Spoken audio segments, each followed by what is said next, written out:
Hello, hi, welcome back everybody to the Dough Cooking Show, to the Dough Cooking Stream. I hope you're all having a beautiful Wednesday. We've been gone a little bit, we've been gone for 6 days, and everybody, we're still not out of the funky little schedule quite yet, but we'll be back into the groove of everything really soon, I promise. Hello to all of my sous chefs that are going to be joining me today. Hello to Shai Chica, hello to Tulina Chess, hello to Kaze, hello to Iskia, hello to Soli as well. Welcome on in. It is lovely to have each and every single one of you with me today. I'm really excited about today's dish. There's going to be a lot for us to talk about because everybody, today we're going to be doing some Brazilian food. We're going to be doing some really delicious Brazilian home cooking today. The dish that we're going to be making is a very simple fish stew. Now, I feel like oftentimes I don't really have ever much of a reason to cook with a lot of seafood at home, minus the shrimp. And of course, shrimp will be featured today, but we're going to be making a stew out of some salmon and some shrimp. Now, the magic of a moqueca, my friends, is that you could theoretically use any combination of different fishes that you would like, that you have available to you. You just don't want to have any fish that's like too delicate or too dainty, or one that's like not too fatty or anything. Otherwise, just about anything would be a really good addition in here. Also, School of Rock and Roll, welcome on in. Thank you for tuning in. It was lovely to have you. Also, Drem Saluth, welcome on in. Hope you're having an excellent day today. You're going to work? Well, good luck with work today. So, everybody, welcome on in. It's lovely to have each and every single one of you. If you're watching this, it is currently 5:02 p.m. EDT, of course, October 9th. And before we go ahead and we talk about all the different things that we're doing today, everybody, reminder, we're on an alternate schedule. I still have some travel to do this weekend. I'm going to be streaming Saturday and Sunday on twitch.tv/Brawlhalla. But we're not actually going to be having a stream tomorrow either. I'm just going to be streaming today, and then when we get back next week, Wednesday, then Friday, then Sunday, and we'll get back into the swing of things. Okay, so we don't have the full schedule back to normal as it is. Just be nice and patient with us in the meantime. Also, Yokomoto, it is lovely to have you. Hope you're having an excellent day today. So, my friends, we are going to be doing some Brazilian food. We're going to be doing some Brazilian cooking. I feel like, globally speaking, Brazilian food continues to be somewhat underrepresented. They have a bit of a culinary history that oftentimes happens with a lot of colonized countries. Which is the following. You have a sense of like, oh, Brazilian cooking was always historically regarded as home food and home cooking, even in Brazil. And people would kind of only go out for Italian or French things, so on and whatnot. And so I feel like in the last 20 to 30 years or so, Brazilian food has become a lot more popular globally. And one of the most well-known dishes, my friends, is moqueca. Moqueca is a really delicious seafood stew. Now, there's multiple different kinds of moqueca, depending on which region you're in and depending on also who is making it. But today, my friends, the most important ingredients for today's moqueca is going to be made out of red palm oil and out of coconut milk. Another common variation that you would see would be done with olive oil and annatto seeds. Okay, I believe this is called Moqueca Baiana, something along those lines. And there's a couple of other different kinds of moqueca. So Soli, yes, in this case, this specific moqueca Baiana, is made with coconut milk and with the red palm oil. Okay, now red palm oil, the last time that I made moqueca, I did not use it. I instead used olive oil. Everybody, I finally managed to go ahead and find some red palm oil. This is used really often in a lot of West African cooking and as well as in Brazilian food. And it has a pretty distinct taste. That taste, I would not be able to tell you right off the top of my head because I've actually never cooked with red palm oil before. Okay, also Leon, thank you, I try my best. Also Jackie, welcome on in. Hope you're having an excellent day today. So everybody, we have some red palm oil. Now, if you do not have access to red palm oil and you wanted to call it a Moqueca Baiana, I think a lot of people would maybe get upset at it because red palm oil is kind of the intention behind it. It is such a vital ingredient. There are other kinds of moqueca that are based on olive oil and annatto seeds, and you would get an annatto oil. So that would be a variation that I think you could consider instead. Last time around, I did it with olive oil and coconut milk, and it definitely lacked a little bit of oomph. So I'm excited to cook with red palm oil today and see how it ends up turning out, my friends. So this is one of the most important ingredients of today. Next, in my fridge, I had left over an opened can of coconut milk, and this was part of my inspiration for today. I also had some frozen shrimp, and we'll talk about seafood. We'll talk about how to pick seafood for this. And just in case this half a can is not going to be enough, I also have a full can of coconut milk, which I will be happy to substitute with as needed. And so this is going to provide a nice sweetness. This is going to be basically the only cooking liquid for you today. Okay, everybody, moqueca is a very simple dish. Almost none of the ingredients besides the onion actually get fried. Everything is just stewed in a bunch of delicious coconut milk, and it's seasoned and spiced very, very lightly. Okay, so it doesn't have a lot of very strong flavors or anything. So, coconut milk I have here. And now I'm gonna go quickly into the fridge because I've been keeping my fish nice and cold.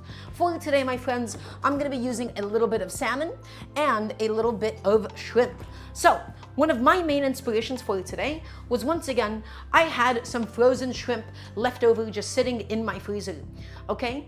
And I always buy frozen seafood, everybody, because guess what? In the United States, your only ways to get fresh seafood are either A, you buy it right off the boat, B, you buy it directly from a fish market that buys it directly off the boat, parentheses, most seafood markets are actually buying it already coming in frozen. So I would buy it from like a really, really big fish market. Or 3, you would buy it live. Oftentimes something at like let's say a Chinese grocery store, where they have like the live tanks of seafood. Those would be the only ways to get really fresh fish.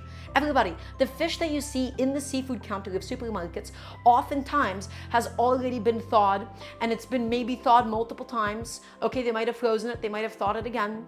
So the best way to ensure that you're getting fresh seafood, unless you're buying it live directly off a boat or out of a big expensive fish market, is to always buy frozen. And I thawed it, and we'll talk about how to thaw it. So I have just a little bit of salmon and I have some shrimp. Now, for this, my friends, honestly, you can't really go wrong with the variety of seafood that you choose. You can do just about anything that you want for this. Okay, you can do tilapia, maybe tuna would be a little bit too expensive for something like this. Just go with any fish that's a little bit on the cheaper side. So, salmon and shrimp, I'm gonna go ahead and just quickly put that into my fridge just to go ahead and keep it nice and cold. And of course, everybody, if you have any and all cooking questions, you are welcome to ask me. Okay, next, for the moqueca, it's very, very simple dish, guys. Okay, here's all that we're going to need in addition to that. Next, we have some red bell pepper. Okay, I'm just going to be using one red bell pepper. Oftentimes you would see people use yellow and orange, but I really just like going through the red bell pepper because yellow and orange bell peppers, in my experience, are so flavorless. Okay, so one red bell pepper. Next, everybody, I have the ripest tomatoes that I could find. Hopefully they'll be okay. Probably they won't be because, buying tomatoes is always a little bit inconsistent. So I have some fresh plum tomatoes because we're going to be slicing it up nice and thin. The last time I made moqueca, I took a lot of creative liberties. I charred my tomatoes, I pureed them, I added them in. In this case, guys, we're going to be keeping it very classic, very simple, because I would like to understand the appeal of such an authentic and simple preparation of moqueca. So next, also Bad 7 Sniper, welcome on in. Next, I have some yellow squash and some zucchini. This is not for the moqueca. I'm gonna make a very simple, very quick little zucchini yellow squash stew, just because I wanted a very nice vegetable side dish to go with everything. And I was gonna season it with a bunch of fresh herbs. Okay, next, everybody, and also if you'd like a full list of all the ingredients, you can type in !menu at any point in time. Next, everybody, I have a couple of limes, and the limes are going to be used for finishing, they'll be used for garnishing, and they'll be used for actually marinating the fish. And we'll talk about the function of actually marinating the fish in the lime juice itself, which I feel like is a little bit different to what we usually do. Normally, I'm a very big marinade hater, but it's going to be important for today's final product. Okay, so I have some fresh limes, which we'll be making use out of. Next, keeping it very, very simple, everybody, I have one onion, and of course I have a bunch of garlic, because you can't be doing any kind of cooking whatsoever without onions and garlic, and they will be both finding their way into the moqueca today. Next, for my vegetable dish, I have just some very basic herbs. Okay, this is not exactly a recipe. I'm just going to be doing some very, very quickly and lightly stewed zucchini and yellow squash, my friends, and I wanted some nice fresh herbs to go along with it. Well, nice dried herbs, because this is what I had at home. I have dried oregano, I have dried sage, I have dried thyme, and I have dried basil. Now, almost all of these would be better fresh, maybe with the exception of dried oregano, but I don't have fresh herbs on hand. I have all these dried herbs, and my goal was just to have a very quick, very easy, very, very simple vegetable side dish, my friends. And so, this is how I wanted to season it. I wanted it nice and aromatic, and I will go ahead and put all of those spices behind me.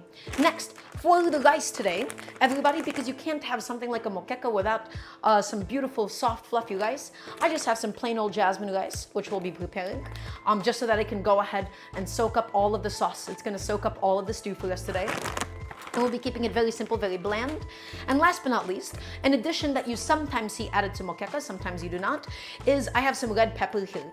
Now, in my case, I'm gonna be using gochugaru, the Korean red pepper flake. You don't have to, you could theoretically use any kind of red pepper that you would like, or maybe even omit it entirely. I have some gochugaru and I think that it'll be delicious. Oftentimes, most chili flakes, most chili powders, most dried red peppers, they are very easily interchangeable with one another. So, I'm gonna put that down behind me. Everybody, that is the basic gist of all of the different ingredients for today. We need to begin with washing the rice. We're gonna cook the rice. Then we'll work on doing all the different vegetable prep for today. I think today is going to be a very easy stream. It's gonna be very simple. It's gonna be very in and out. And if everybody is ready, I wanna hear a nice resounding yes, chef, from everybody watching, please, and thank you. Because now would be the time to go ahead and do so.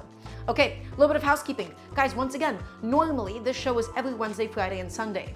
Because I'm gonna be gone and traveling for esports work this weekend, I'm gonna be back next week, Wednesday, which is going to be Wednesday, October 16th, 5 p.m. EDT, and then we'll be back to Wednesdays, Fridays, and Sundays. Okay? Next, if at any point in time you have any cooking questions whatsoever, please feel free to ask me. Remember, I'm here to help you guys out. I'm here to help you guys cook at home and learn all that it means to cook at home and understand food. Last but not least, if you'd like to support the cooking show, exclamation mark Patreon is the best way to do so. My goal is to be able to make the cooking stream full time. And everybody, food is expensive, fish is expensive. So the Patreon really helps to come back with a little bit of help for the grocery cost of everything. Okay, so Patreon, best way to go ahead and support the show. Is this our first Brazilian food stream?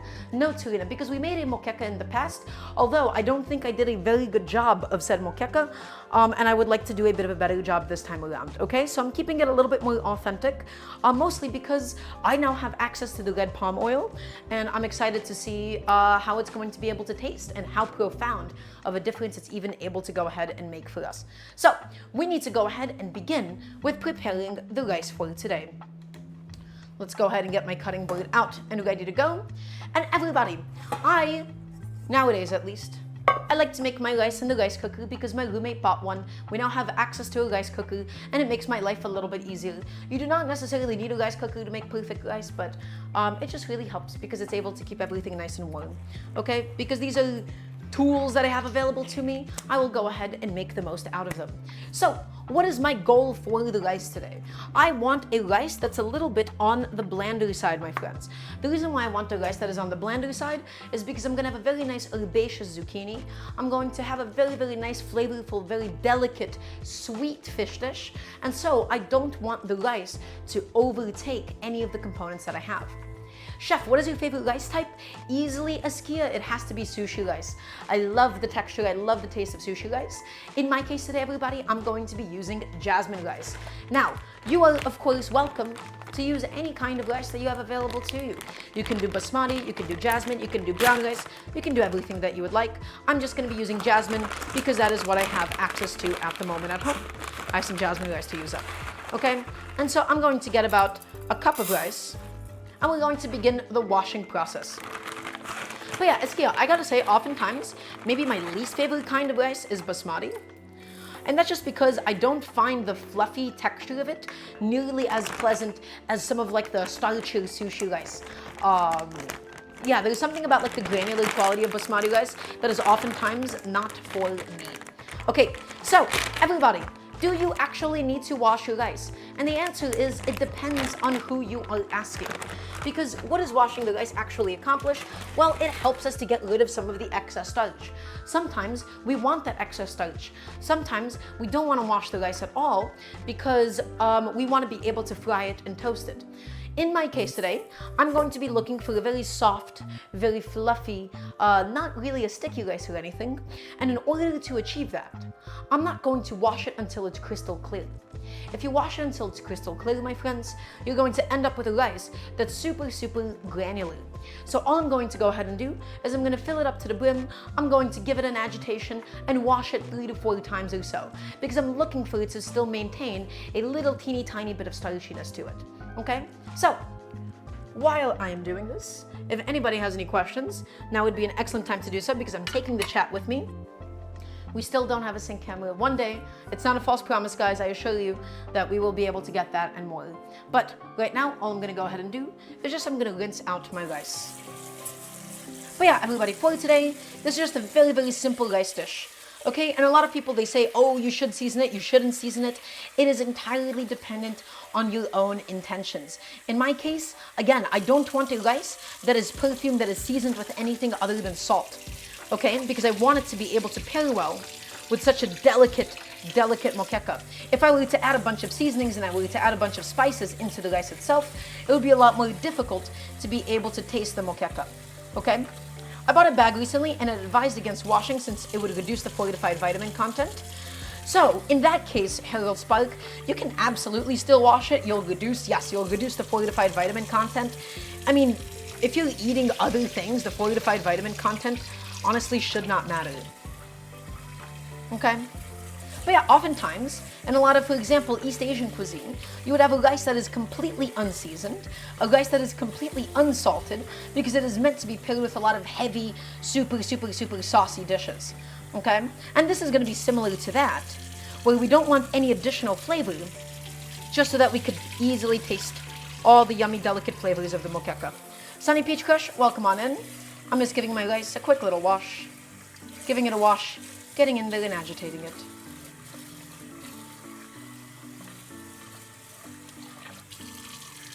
Probably one more pass, and then it'll be perfect. Again, I'm not washing this until it's crystal clear or anything.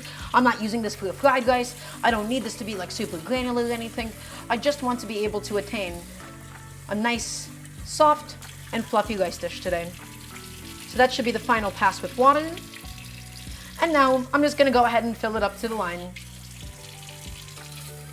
Nice and easy, just get that done with. And I'm gonna go ahead and quickly assess and make sure that is where it needs to be. And the answer is I have a little bit too much water inside of the pot at the moment. Gonna give that one more look, see if I have just the right amount, and everybody with luck, I think I do. Excellent. So, once again, whether or not you want to season your rice, that is entirely up to you. It is entirely up to your own intentions. In my case today, everybody, I'm going to be keeping it really simple with just some salt.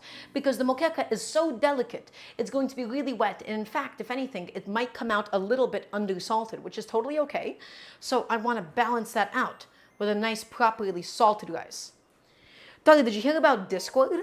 I know that Russia banned Discord, and I know that Turkey banned Discord. Yokomoto, if that is what you're referring to. Which might be tough because I know I have some Turkish fans. Okay? I put some chicken broth and butter in my rice. Gotta have it the Turkish way. Yeah, Iskia, that is entirely and totally up to you if those are your intentions. But sometimes, guys, you don't want to spend a bunch of money. You don't want to put in a bunch of seasonings into your rice. You want to keep it really, really simple. Okay? So I'm just going to go ahead and just salt it. That's it. Gonna get a few pinches of salt in there, my friends. Just gonna quickly mix around the salt.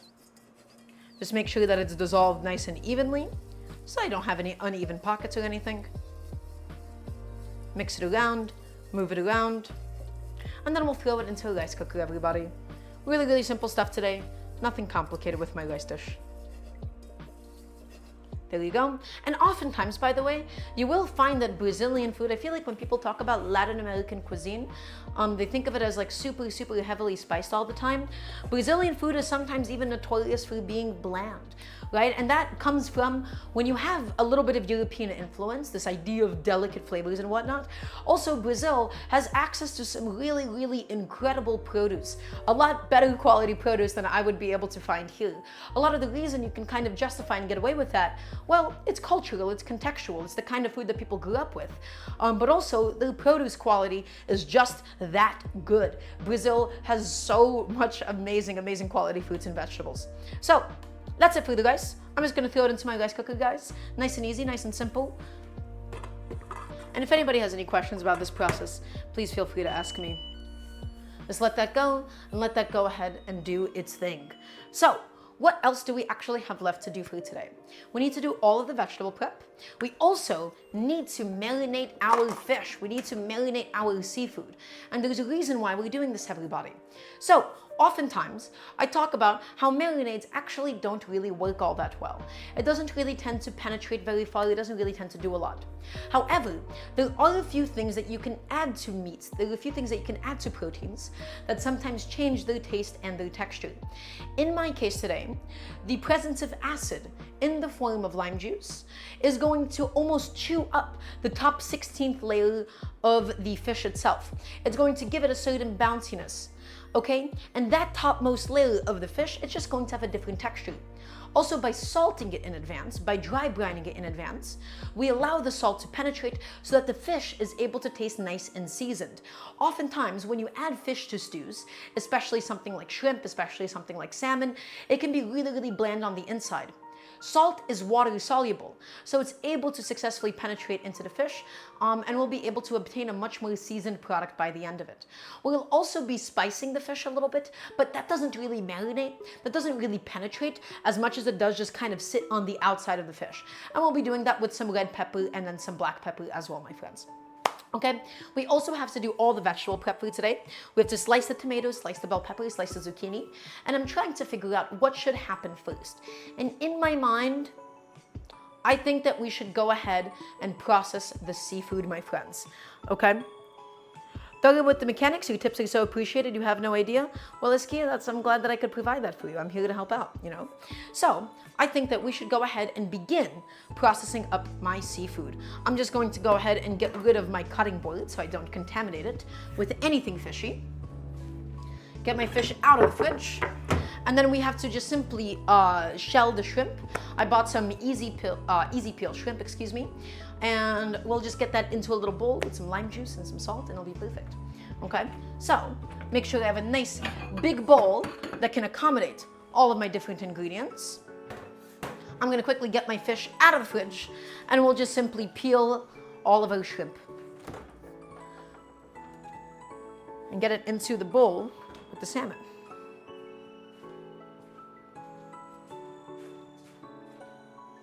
Okie dokie. So, once again, everybody, for a moqueca, you are absolutely and 100% welcome to use any combination of fish that you would like. Now, you might be like, oh, Daramgar, how is that salmon? Well, salmon, actually, the red color, I believe it comes from its diet and what it actually gets fed. Not all salmon is that super, super bright red color that you might be used to. Okay? Also, Tarina, thank you so much for the sub. I really appreciate it. Gonna go ahead and quickly glove on up, and we'll begin peeling our shrimp. So, everybody, once again, when I cook at home, I almost exclusively buy all of my seafood frozen. Guys, you go to the fish counter at Stop and Shop, you go to Publix, I don't care where you go for your supermarket shopping. But in the United States, if you go to a big supermarket, all of the fish that is in the seafood counter that wasn't alive was previously already frozen. It might seem fresher, it might look fresher, but guys, the best way to ensure that you're getting the freshest possible fish, unless you're buying it live, unless you're buying it from a big, well-known fish market, is to always, always, always buy it frozen. Okay, so many people are afraid of eating fish that tastes fishy. Well, how do you avoid that? You buy it frozen, my friends. Okay? So most fish counters are false evangelism. Yeah. There is an idea that they're all that fresh, guys, and the answer is not particularly. So, that's a little bit of knowledge for you. I'm going to go ahead and just simply take all the shells off my little shrimp. And now, everybody, a lot of people, when they make seafood stews, I do oftentimes see them keep the shells on the shrimp. I see them keep a lot of the shells on the seafood. But guys, I have a question for you. Is that pleasant to eat? Do you like it when you're going through, let's say, oh, I don't know, like a mussels pasta or something, and you're digging through all of those little shells? Do you like it when you're eating a crab stew and there's these big chunks of shell that you have to be constantly avoiding? I find it incredibly unpleasant. I want to be able to make it as easy as possible for the people that I'm serving to be able to eat this. Chef, shouldn't we poke it with a toothpick and take out the intestines of that sea cockroach? So these are easy peel shrimp. Easy peel shrimp are already deveined, usually speaking. And if they're not, well, they're already split open, right? Just like in this case, it allows us just to go ahead and just scoop it out. But yes, if you're buying whole shrimp as Kia, then you should absolutely do so. This is called easy peel shrimp, okay? So, getting rid of that vein on that little guy. Going through them all one by one. Nice and gently. Keeping as much of the meat nice and intact. Will it not disintegrate if you cook them? Are you talking about the vein, Sunny Peach Kush? The vein, no, it will not disintegrate. Depending on when the shrimp last ate, that is the digestive tract, okay? Depending on when it last ate, it might actually have a bit of a sandiness to it. If the vein looks clear, which oftentimes happens, right, you're not going to be able to feel it at all. But if it looks, you know, like it has stuff in it, it's very, very sandy. And it has a very, very unpleasant taste and texture to it. Well, no, not an unpleasant taste. It just has a little bit of grittiness to it when you bite into it. The taste of it is totally fine, though. The taste is not at all, it's like not at all pleasant. So that is not something that you have to worry about. So it's just considered good practice to go ahead and take out the veins. So yeah, everybody, the shells you could theoretically keep for a seafood stock. I'm not planning on doing a seafood stock anytime soon, so I'm not going to be freezing it or anything. I'm just going to be discarding all of my shells for today. Get all these shrimp nice and properly peeled up. Excellent. Everybody, I'm just going to go through them one more time just to make sure that I have no little tiny shells left over or anything. And then my salmon fillets, okay, I'm just going to quickly run my finger through them to see if there's any pin bones remaining, which ideally there shouldn't be, but you guys never know, okay? Just running my finger through it really, really quickly. And I forget where the pin bones lie on the salmon. It's been a very long time since I've deboned one or broken one down or anything. But I just want to be nice and safe. I want to be nice and cautious. And everybody, once again, you are welcome to use any combination of seafood that you would like for a dish like this. A dish like this, I find it to be incredibly creatively pleasing, okay? You can do tilapia, you can do any kind of whitefish, you can do any kind of salmon that you would like. Again, this was previously frozen, so it's a little bit wet. It's almost like it was like slightly cooked too. It has like a real fleshiness to it. That's a little bit odd. I don't know what to make of that. Okay, I'm just going to quickly dump out all of this water. I'm gonna wash out my hands, throw this bad boy into the dishwasher, my friends. So just please give me a moment. Rather, before I do that, I'm also just going to quickly pat all of my fish dry. I'm going to pat it dry. I'm going to get all of that excess moisture out of there because this excess liquid is going to make it much more difficult to gauge how much seasoning we need on it, okay? Because a lot of that water is going to carry the salt. All right, so I'm just going to dry off as much of the excess moisture as is reasonable, my friends, especially on the salmon fillets, more than anything, okay? It doesn't have to be perfectly dry or anything. Also, Yokomoto, I'm not sure if you should post Twitter links in here. I'm not sure what that is. It's not that big of a deal, but let's be mindful of that. Okay, I'm just going to go back in there. And everybody, if you beat up the fish a little bit, that's okay. You just don't want to destroy it or anything. The shrimp will, of course, be able to take a bit more of a beating than the salmon will. Okay, mostly patted dry. Again, everybody, does not need to be bone dry or anything. And so, what do we have left to do? Well, we need to go ahead and successfully season the fish, my friends. The salt is going to penetrate it. And the salt, in addition to the lime juice, it is slightly going to change the texture. A lot of people, they claim that acidity tenderizes meat. And the answer is not really. It barely tenderizes it, if anything. Okay? So, let's go ahead and get my cutting board out. We're going to go ahead and juice up some limes. I have another fly in my kitchen. I'm so sick of these bastards. Get them out of here. Thank you. Okay, wonderful. So, cutting board out. Let's go ahead and juice, I'm gonna say maybe about 2 limes worth. Okay, I really want to be able to taste the acidity on my fish, my friends. I really want the salt to be able to penetrate properly. So, I'm just going to go ahead and take these bad boys. I'm going to slice them in half. And I'm going to go ahead and get one of my all-time favorite cooking tools. Where is she? There she is. my handy dandy little citrus press, my friends. Could you theoretically juice limes by hand? Absolutely. I don't like it for a couple of reasons. First of all, I have eczema, okay? And so the acidity is really, really tough on my hands. Second of all, limes are so tough. Just use a citrus juicer, just use a citrus press, and it makes your life so much easier. So, going in the flesh side down, my friends, and I'm going to take all of that juice and pour it over my seafood. And maybe we'll do just 1 lime's worth of juice, but a lot of the excess juice will end up just sort of dissipating because we're not going to be adding in all the liquid or anything. We're just going to be adding into my seasoned seafood, okay? So, that's half a lime. This will make 1 whole lime now. Juicing it and adding it inside. Juicing it and adding it inside. Okay, wonderful. So that is about 1 lime's worth of juice. Honestly, everybody, I think that's going to be more than enough because this is a very, very, very small, that's just the lime juice on the edges. My bowl was dry. That was not fish, I promise you. Okay, it's not a lot of seafood. I just have 3 salmon fillets. I have a little bit of shrimp. I don't think I need to waste another lime on this. I'm thinking about it. I'm considering my statement for a second. I think it'll be okay. I don't think I got anything to worry about. Okay, go ahead and get that guy out of here. Can probably put my limes away as well. And we'll just keep a little bit of lime for garnish later on today. Last but not least, my friends, let's go ahead and season up this fish. So, what do we need? Well, the most important ingredient, the most important component to go ahead and obtain a proper and beautifully seasoned piece of fish is going to be salt. There is no cooking without salt, guys. Okay? So we want to make sure that the salt is able to get in there. The salt is going to make it a little bit bouncier, and the salt is going to penetrate into it and make sure that it's all nicely and properly seasoned. Now, how much exactly am I going to be using? I don't know. I'm going to do 3-4 big pinches of salt because remember, a lot of the excess salt is also going to dissolve in the lime juice, and that's going to get strained out, okay? Next, we're going to do some freshly ground black pepper. Keeping it all very, very simple for you today. Salt, black pepper, lime juice, and last but not least, we're going to do some of my red pepper flakes. Now, totally optional. I've seen a lot of moquecas that don't even use red pepper flakes at all to begin with. I just thought it would be a fun addition because I already have some.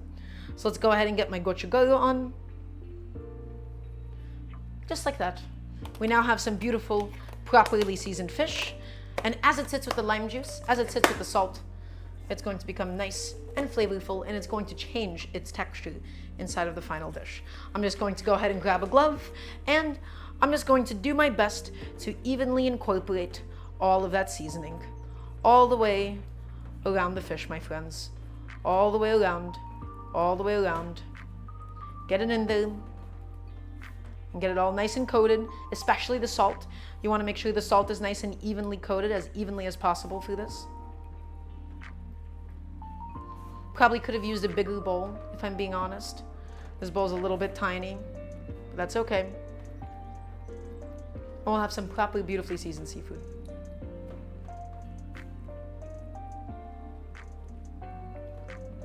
Trying my best to not disintegrate my very, very delicate little salmon fillets. Here. And also, everybody, this is very similar to something like a ceviche. The lime juice, it almost pseudo-cooks it. It starts to give it a texture of like a slightly cooked piece of fish, but just on the outside, okay? And this is intentionally desirable in the context of a ceviche. Because a ceviche, ideally, is supposed to be completely and totally raw, but only cooked by the acid. Chef, this might sound like a stupid question, but what's the difference between lemons and limes, Askia? The answer is the following. They're just different citrus. They're different citrus with different tastes and different flavors. Okay? Ultimately, they are similarly acidic. But they just have very, very different aromatic qualities to them, right? That's like asking what's the difference between a lemon and an orange. And the answer is, well, they taste and smell quite different. But they're both still going to be acidic. Not particularly sweet or anything. It's usually just like key limes and mild lemons that tends to be the sweet ones here. Okay? Everybody, I am confident that my fish is now nice and properly coated. Okay? And it might not look all that appealing now, but I promise you, inside of the final moqueca, it's going to be perfect. I'm just going to go ahead and quickly wrap it in a little bit of plastic wrap so that the smell of fish doesn't really get into my fridge or anything. I'm gonna get rid of my red pepper flakes. And we can move on with everything else that we need to get done together in a moment. Salmon fillets, shrimp, all of it on. And I'm gonna get this bad boy thrown into the fridge. Just let it chill out until we're ready to cook with it. Oftentimes you'll see people only go for like 15 or 30 minutes on the marinating process, but as long as we don't do it hours and hours ahead of time, I think we're going to be okay on not over marinating it per se. Okay, I'm gonna quickly wipe down my surface. I'm gonna get my cutting board out and ready to go. Just get that lime juice out of there. It's mostly sanitized from the lime juice, and I also don't really care. I think it'll be fine. I'm gonna put my salt away.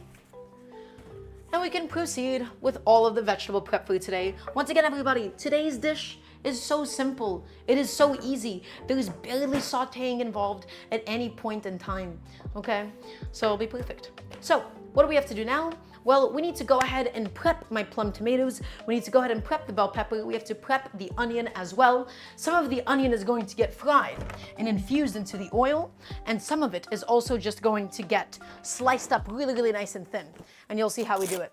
I'm first actually going to grab a little tiny paring knife. Okay, everybody, and here is why. Oftentimes, I talk about with plum tomatoes, I don't like to use a paring knife to get rid of the core, okay? Also, if everybody's watching, I want to hear a nice resounding yes, chef. Oftentimes I say, yeah, you know, I don't really like using a paring knife or anything because it really digs in there and into the flesh. In my case today, I do want to attain some really beautiful, like thin slices of plum tomato, okay? The goal is not for the plum tomato to be chopped in. It's not for it to become a part of the sauce. It's going to release its liquid and then kind of remain in these very nice, delicate, gentle layers inside of the final product, okay? So, got that out, got that ready to go. I'm gonna put on some gloves because my tomatoes are acidic, and I'm beginning with a very, very nice sharp paring knife. Again, not my favorite technique to do, but only when we're working with a whole tomato will I do something like this. These were the best looking tomatoes that I had in my store, and thus, these are the ones that I will be using for today. Hopefully, they'll taste good. These were the ripest looking ones, at the very least. So everybody, we're gonna take our plum tomato, we're going to go in with our paring knife, and we're never really going to put our hand behind here, just because, you know, what happens if you put a little bit too much force in if you're a beginner? You'll end up stabbing yourself. Also, that is not enough yes chefs. That was 3 yes chefs. Guys, one more time. Come on, chop chop. One more please, and thank you. So, gonna grab this bad boy. I'm just going to make a little diagonal incision just like so.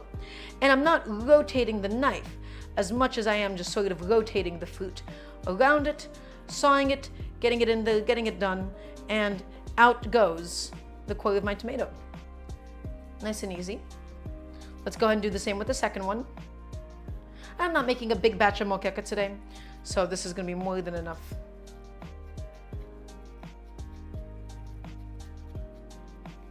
Beautiful. 2 nice little plum tomatoes. I'm going to cut the butts off just so I can have a taste. You know, that is the most decent New York tomato I've had in a while. But even then, it still kind of sucks. Oh well. Such is living life in New York City, everybody. Okay, in my case today, I'm going to be going for some nice thin slices, not so thin that it completely falls apart. Also, mods. Do I have a mod in chat? Can I please get a ban on the bot, please? Do I not have any mods active right now? Trash Can Cat Mom is occupied. Oh no, terrible. Do I have a favorite tomato type? I like heirlooms a lot. Well, Askia, heirlooms kind of encompasses a lot of different kinds of tomatoes. Also, I think I cut this guy too thick.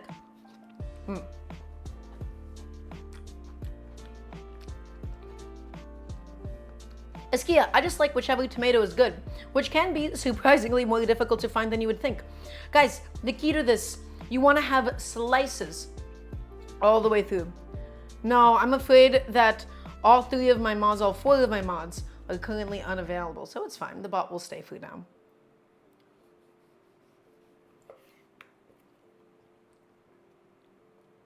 just going through the tomato, slicing it up nice and thin. You want a nice sharp knife for something like this, of course. Because if it's a dull knife, it's going to be crushing the tomato and it's going to release a bunch of water in that process. Okay? And I can probably fit in one more little slice of plum tomato. Something like that. What type of tomatoes are these? These are just some plum tomatoes, figurative. Now, plum tomatoes are not ideal for something like this just because you would want to get the most flavorful kind of tomato that you can get your hands on. It's not going to be like super cooked down. It's not going to be stewed for a very long time or anything.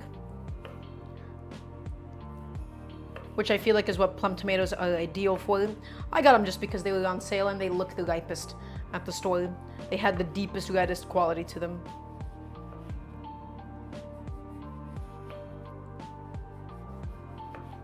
Something like that, everybody.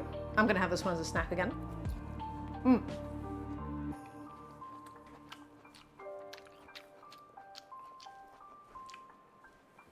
2 plum tomatoes, all set. I'm just going to go ahead and get a nice little plate for them, where we're gonna be stacking up all of my nice vegetables. Okay?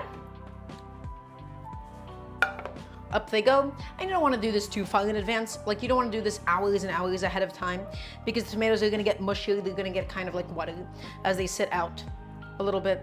But I think this is going to be just fine for today. Next, let's go ahead and get my red bell pepper. And also, everybody, similarly, again, normally I never advocate for the technique of a paring knife and digging something out of the inside, but for today, that is unfortunately going to be essential. So I am just going to start off by making a ring, almost, around the bell pepper itself, just like so. So I can go ahead and just quickly pop off the top. And now that the top is popped off, I'll be able to simply get my hands in there and scoop out all of the seeds, and I'm going to try my best to rip out as much of the white of the bell pepper as possible as well. Okay, wonderful. That's almost done. That's almost set. Just gonna fully get my hand in there. Might even be able to shave that down with a knife. A little delicate, this motion is. It's not that it gives it too bitter of a taste to ski, especially in a red bell pepper. Oftentimes it's on like spicier chilies that it tends to do something like that. In my case, it's spongy and it doesn't really add anything into the final dish. Okay, so wonderful, red bell pepper. I'm going to do the same exact thing that I did with the tomato, guys, which is just to go ahead and get some nice proper slices of it. Slice it up. All of that will be used for the moqueca. And traditionally you would use yellow and orange bell peppers and whatnot, but I just like red ones because they are consistently the sweetest. If I taste it, it's okay.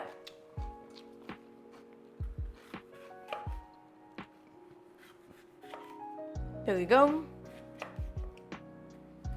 I'm keeping it very traditional, keeping it very classy today. Okay? And then once I'm at the butt of it, I'm just gonna go ahead and carve out the chunks to give myself a nice little proper snack. Because I think I deserve a snack sometimes, guys. Oh. Okay. Red bell pepper. Beautiful rings. All done. I'm gonna have another bite of that, actually. Tasty.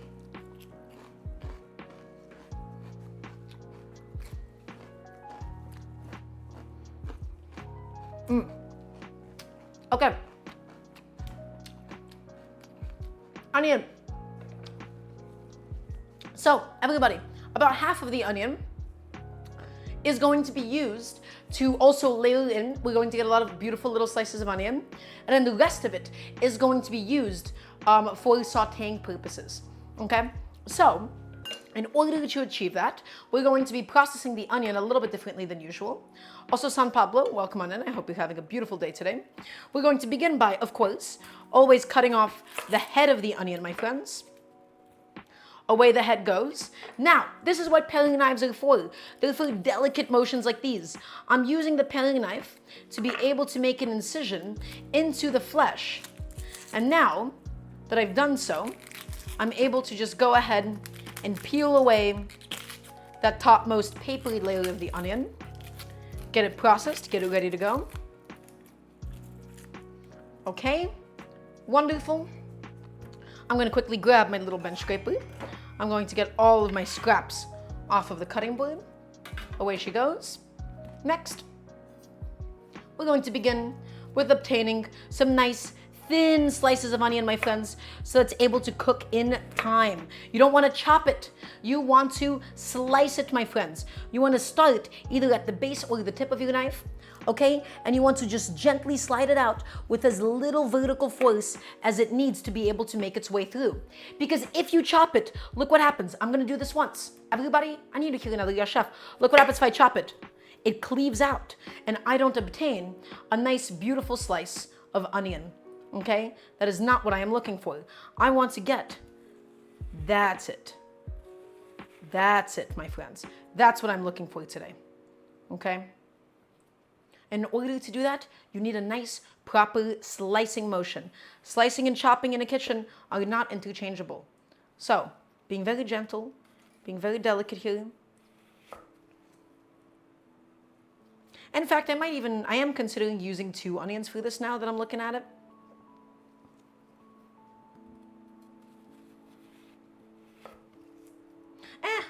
Let's just keep it to 1 onion today. I think that's gonna be more than fine. Okie dokie, here is all of the vegetables that are gonna be in pieces in the moqueca. We have some tomato, we have some red bell pepper, everybody, and we have some onions. Okay, I'm gonna put all of that stuff behind me and into the past. Next, for the remainder of my onion, guys, I'm going to take it, I'm going to just quickly cut it in half, lengthwise or so, just so that we have the root attached to the rest of the onion. I'm going to go in, make a bunch of incisions, and fan out the onion. Just like so. Fan it out, and now we obtain a nice small dice, small dice, small dice, small dice, small dice. Beautiful. And we cut out the core and toss it away. Once again, we'll go back in, we'll make a bunch of little incisions. Incision, incision, incision. This is gonna be a small pot of moqueca. This is gonna be about maybe 3 portions or so.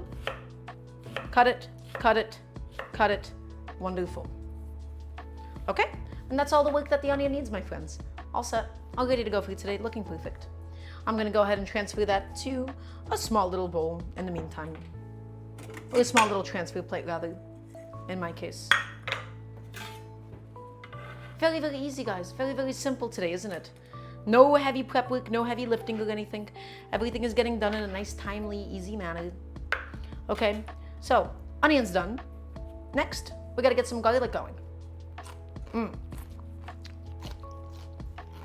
So, because of the fact this is such a lightly flavored dish, I want an aggressive amount of garlic, my friends.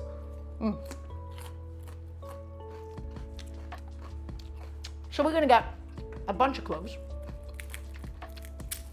Sorry, I love garlic so much. In fact, I might use a lot of this because I also plan on using some for my stewed zucchini. So I'm gonna quickly separate all the cloves of garlic. Oh yeah, I think I'm gonna be using the remaining half head of garlic or so. I'm just going to go ahead and take all of my little cloves, my friends, and in order to peel it, nice and simple, give it a little smash, give it a little press. Press them, each and every single last one, to separate the skin from the rest of the clove.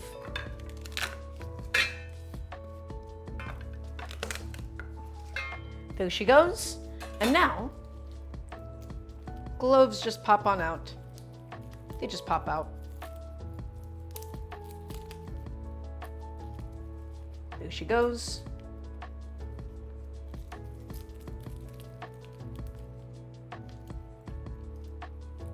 Beautiful. And last, ooh, this is a whole bunch of garlic cloves, all in one little bundle.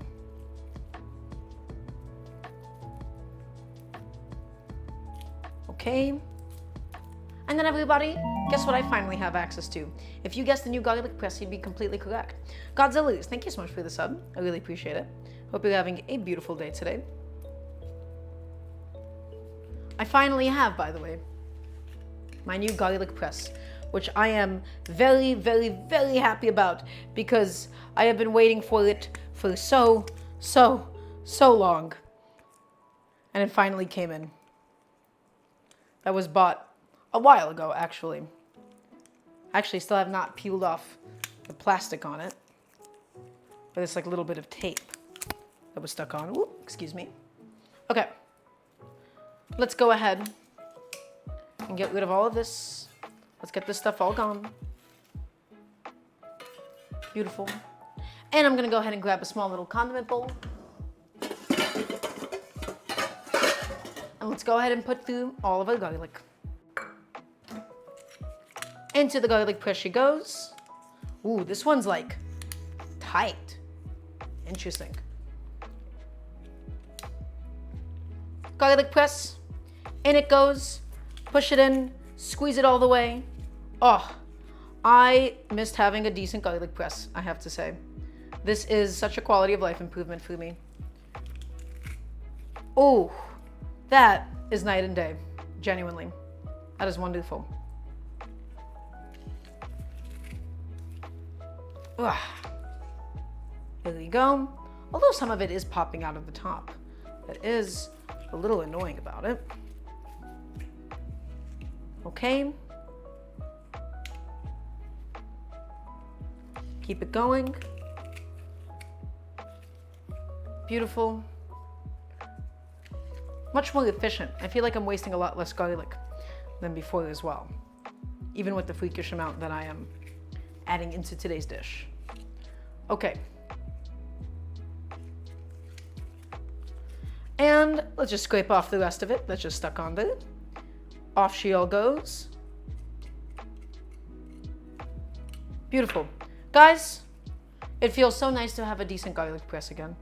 That makes me very, very happy, I have to say. I don't remember who bought it. It might have been Dosky. If it's Dosky, thank you to Dosky.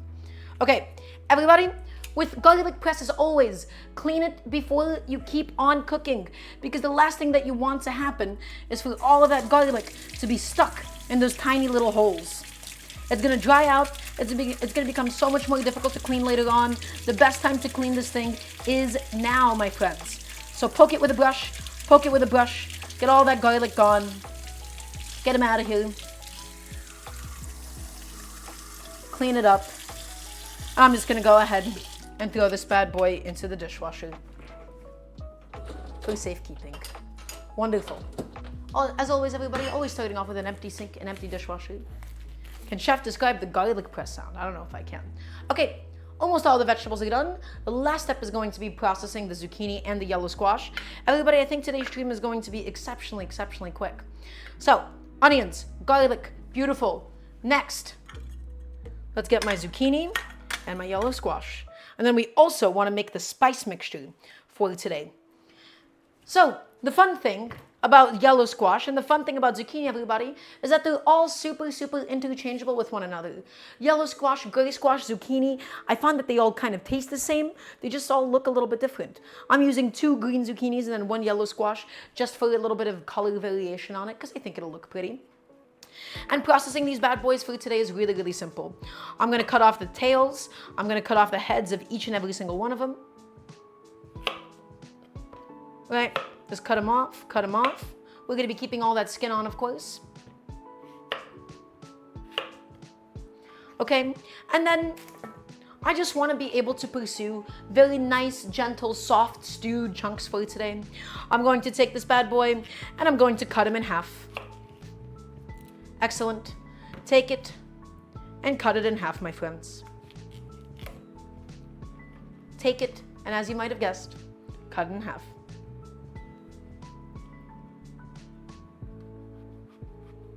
Come on, buddy. There you go. All the way through. Split that gourd. Excellent. And now, big chunks. I want to be able to have some bite to these bad boys after they've been cooking for a little bit. So, nice, thick chunks of yellow squash, of zucchini going into today's dish. It's just gonna be stewed, it's gonna be simple, it's gonna be nice and herbaceous, my friends. It's not even really gonna be sauteed like that or anything. We're just going to quickly stew it, and it'll be yummy. Zucchini is my cilantro. For some reason, it tastes like soap. School of Rock and Roll, I don't really know what to make of that. I love zucchini. I do adore it. Nice big chunks. And this is the kind of a vegetable dish, everybody. It is infinitely reheatable. It's meant to be soft. It's not really meant to be crispy. It's not really meant to be crunchy or anything. It's just supposed to be very, very simple at the end of the day. Okay? So, I'm going to go ahead and put away these bad boys. I'm going to get all of my zucchini, all of my yellow squash onto the transfer plate. On she goes. And there's no pre-treatment or anything. That's all that there is to it, guys. It'll just get stewed. It'll get cooked down. It'll be lovely.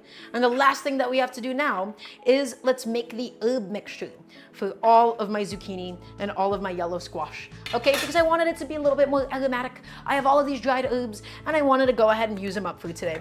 So that's exactly what we're going to do. Here's what I have. I have dried sage, I have dried oregano, I have dried thyme, and I have dried basil. The combination of herbs is entirely and totally up to you, my friends. Okay? When it comes to stewed vegetables, there is no recipe. It is all up to you. So, let's just go ahead and get a bunch of each. I want to be very, very heavy with my sage. Okay? I don't want to be quite heavy with my sage. I'm just going to go through it and make sure that I don't have any of those stems.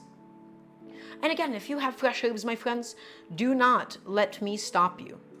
I encourage you to use as many fresh herbs for something like this as you would like, as long as you have access to them. Okay? So, some dried sage goes in. I'm going to be quite aggressive with them. Some dried thyme leaves. This seems to be a new canister. This bad boy, I don't know, I'm going to do like a teaspoon or so. It's all going to get ground down. It's going to lose a little bit of volume in the spice grinder, that is. So dried thyme,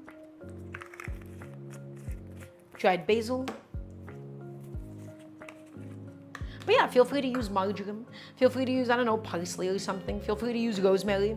There is no way that you can possibly go wrong with something like this. If my dried sage is 3 years old, is it Jover or just use more? Asks Tarina Chess. Tarina, that is an amazing question. The answer is just use more. So in regards to dried spices being super, super old, they do lose a lot of their potency. If they've lost a lot of their potency, you don't have to throw them away. You could just kind of use up a whole bunch of them all at once. The oregano, I'm going to just do a little teaspoon of it or so. And that's it. That's my mixture. That's my blend for today. Everybody, you don't have to grind it down into a powder. The reason why I myself am choosing to grind it into a powder is just so that I don't have any unpleasant toothy bits or anything.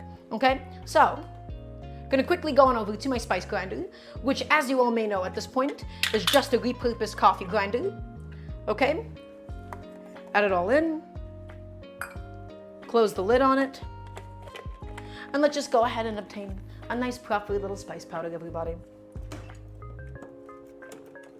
And with that being said, my rice should be probably done in a minute or so. Just taking it, grinding into a powder, 5 minutes on the rice.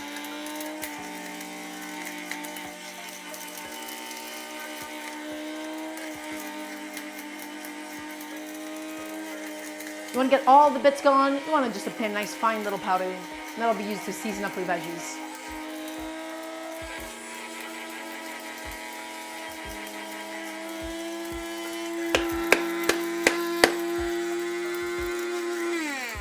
Take a little quick look, see how it's doing. I think it's going to need a little bit more time.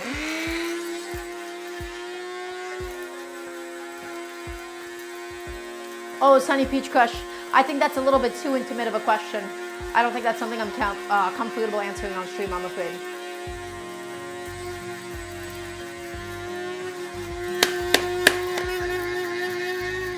Okay.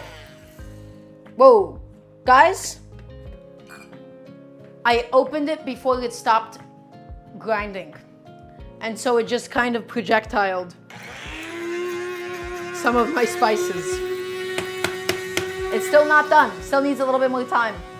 Just get it done, get it going.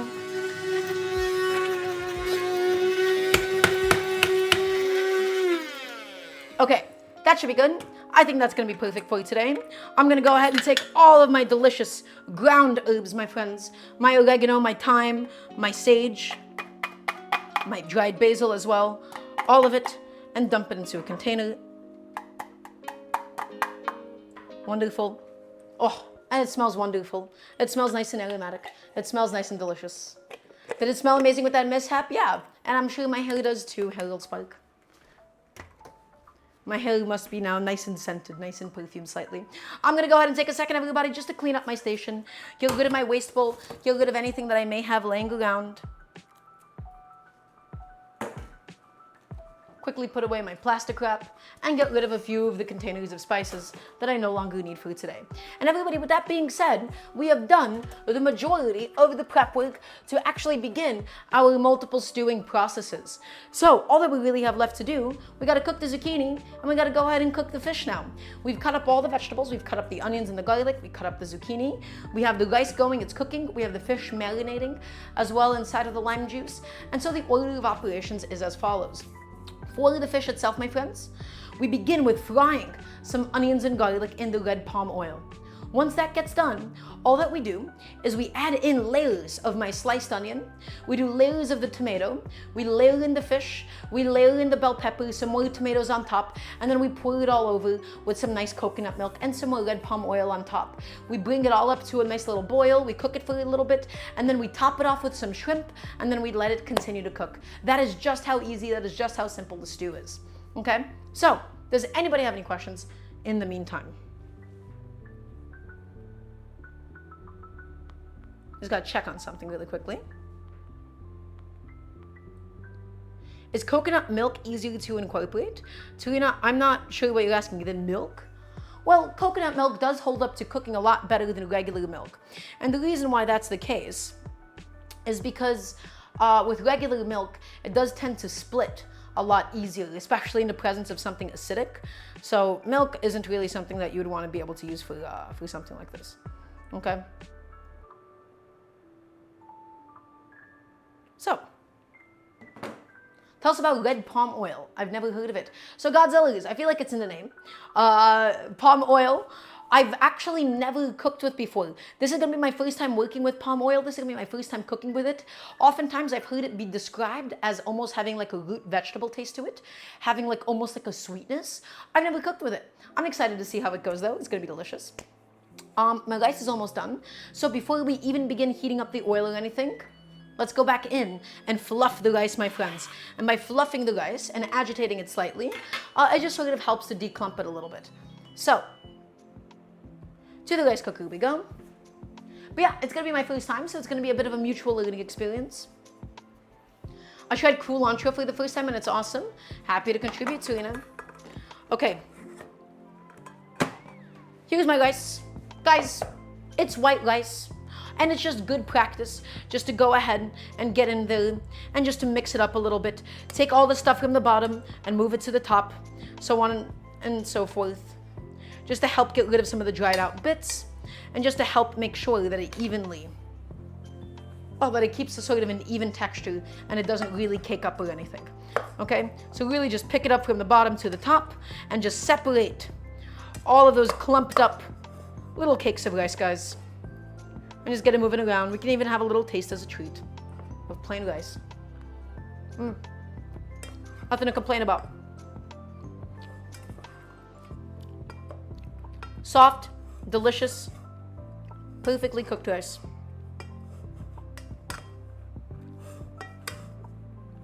Okay, everybody, I'm just gonna go ahead and pack it back down. Have another little taste as a treat. I'm gonna go ahead and just leave it in the rice cooker. Just stay nice and warm until we are ready to eat. Okay, it's time. Let's come to the stove, my friends. For a moqueca, traditionally you would use like a little stew pot. I believe there's like these clay pots that are used in Brazilian cooking. In my case today, I just have this cute little cocotte. Now, always, always, always heat it up on medium low. The goal is to slowly and evenly heat up the pan, my friends. Okay, if we begin immediately blasting it with a high heat, we're going to develop a lot of hot spots and a lot of cool spots. Okay, and I am going to begin with a nice big, generous spoon of some of the red palm oil. It is my first time actually using this as an ingredient. I'm excited to see how it goes. So the red palm oil, just because of the ambient temperature, because it's not too warm, it is in a solid form, very similar to coconut oil. But you'll see in a second how it melts down. I'm excited to see how this goes, guys. It's my first time cooking with red palm oil. Doesn't particularly have a distinct smell or anything at this stage, at least. And then afterwards, all that we're going to do, we're going to fry a little bit of garlic. We're going to add the zucchini to a nice big saucepan or so, and then also just let that cook, and that'll be really, really simple. Looks like peanut butter? Not really. I'm not sure if I can say that, Serena, but sure. Okay, but the oil is going to have this beautiful, beautiful red hue to it, my friends. So, really, really simple stuff. All that we need to do is we need to fry the onions in the oil. We want to go ahead and get the oil nice and infused with its flavor. Then we'll go ahead and do the garlic. And then we'll go in with all of the different vegetables. We'll layer it in, we'll bring it all up to a boil, and then while it's cooking, my friends, we'll be focusing on the zucchini. And then if we have nothing to do, we'll just go back in and we'll cut up some cilantro and get that ready for garnishing and for cooking into the final product. So, I'm using a lot of red palm oil. Why? Well, I don't know, I feel like it's kind of the heart and soul of a dish like this. I'm gonna give it a little taste.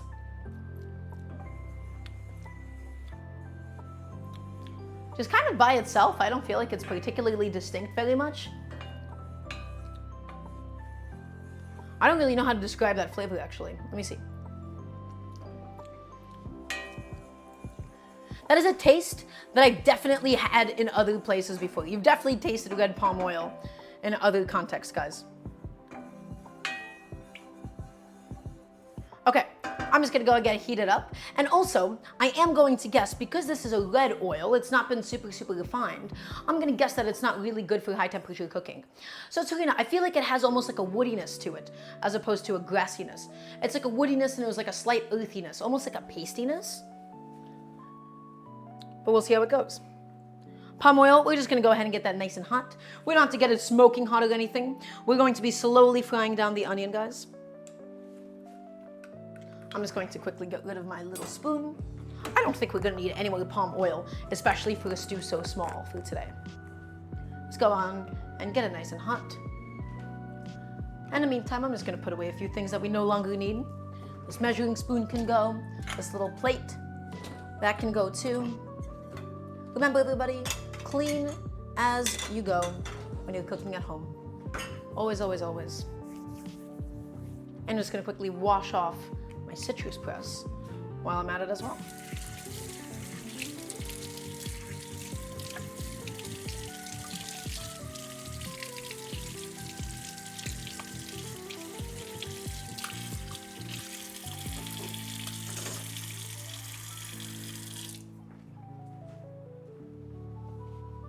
Okay, I'm curious how the oil smells as it heats up, but honestly, I feel like it doesn't have that much character to it.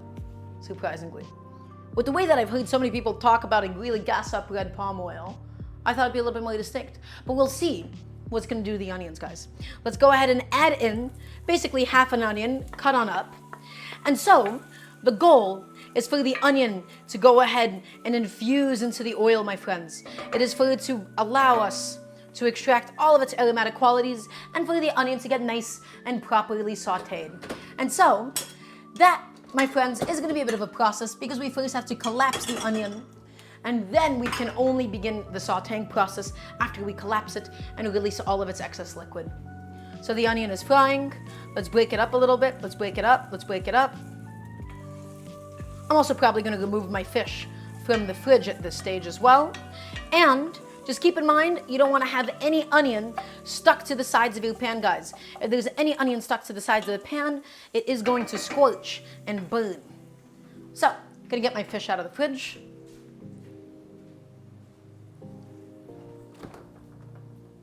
Come on, buddy. There you go.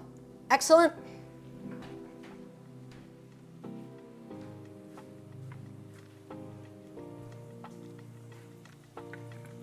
We're just cooking down the onions, guys. Oh my gosh, hi Bunny. Welcome on in, it's lovely to have you. You gotta catch something live? That's right. You mentioned that you only go ahead and watch the VODs exclusively. Welcome on in, it's lovely to have you. We're making a little moqueca today, which is a little Brazilian fish stew. It's made with red palm oil. So that's what we're currently doing. We're frying some onions and all of this beautiful red palm oil. And this is my first time cooking with red palm oil. So what I am going to do is progressively, as these onions are frying, I'm gonna go back in there and have a little taste and see how it's developing and how it's changing. Okay, I'm going to go ahead and hit it with a nice generous little pinch of salt. Nice generous little pinch. Quite the amount of contradictory statements in that one sentence. Just to go ahead and help season up my onions, my friends. Get it all mixed in. Whoa, hello. Back in you go. Thank you very much. And for today, we don't particularly need a super deeply browned onion. I'm just going to be going for a very lightly sauteed one. I got a cold, so this looks so good right now. Well, I'm happy to contribute. We're doing it with some shrimp. We're gonna be doing it with some salmon today. I have some rice already all done in the rice cooker. And so, we're going to just first saute the onions. We're gonna add in some garlic, and then we're going to layer everything in and allow it to properly stew. Sunny Peach Kush, she said freezing the onions before cutting actually helps. Thanks for the advice. So that does help with the crying onions thing. But again, fundamentally, if you cry when you cut onions, I don't think I recommended the freezing thing. It's like a Band-Aid fix. You still just have a dull knife. A dull knife makes your life so much more difficult, right? You know the saying, happy knife, happy wife. No, not that. Well, actually, I would be quite the happy wife in that case. Was it? Happy, sharp knife, sharp life. There you go. That's the expression. So I hope that helps out. It is a phrase to live and die by, quite frankly. Okay, these onions, if one more of them pops out of the pan, I'm gonna lose it. Okay, I am just stirring it very aggressively. I'm gonna go back in there. I'm gonna have a little taste of the onion. I'm gonna see how it's going along.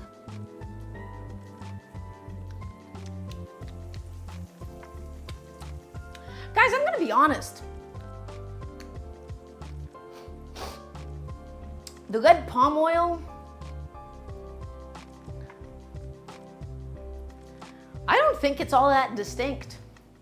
I feel like I've seen so many videos and so many different Brazilian cooks talk about like the distinct flavor and how essential it is for something. And you know, I'm tasting my onion in it, and I don't really get it yet. And maybe it's gonna be a little bit easier for us to be able to taste the effects of the red palm oil inside of the final stew. But right now, guys, I'm not gonna lie, I don't actually think I'm all that optimistic about it.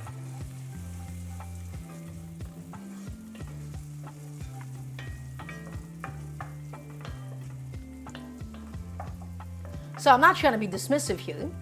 I just don't particularly understand what makes it so distinct. I feel like coconut oil, very distinct. Butter, very distinct. Olive oil, very distinct. Neutral oils, only like peanut oil is very distinct. And then corn oil really tastes and smells like corn oil.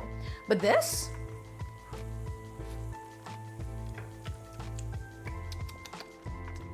I'm not really getting anything out of this one. I'm not gonna be able to lie here.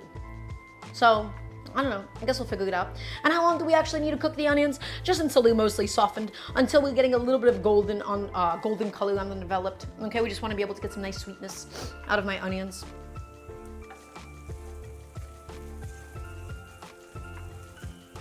Okay. So there she goes, probably a minute or two longer. It doesn't need to be deeply fried, especially in a dish like this when it's like completely drowned in coconut milk. You're not really going to be able to taste the difference between like a heavily fried onion or anything, so you don't have to go through the process and effort of caramelizing it.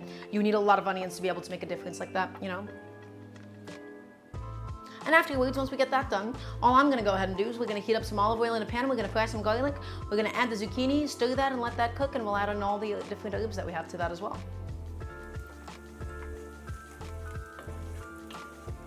Okay, onions. That's just about where I would like them. Everybody, in goes a good amount of my garlic. The rest of it I'm going to be reserving for the zucchini. And we're also going to get the garlic nice and properly fried. We're going to get it slightly golden. We don't add the garlic in the beginning so that it doesn't burn. If anybody has any questions, now of course would be a phenomenal phenomenal time to ask.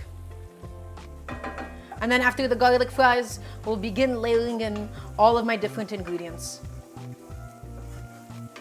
Infusing the oil with all the garlic. I'm stirring it often to make sure that none of it is burning.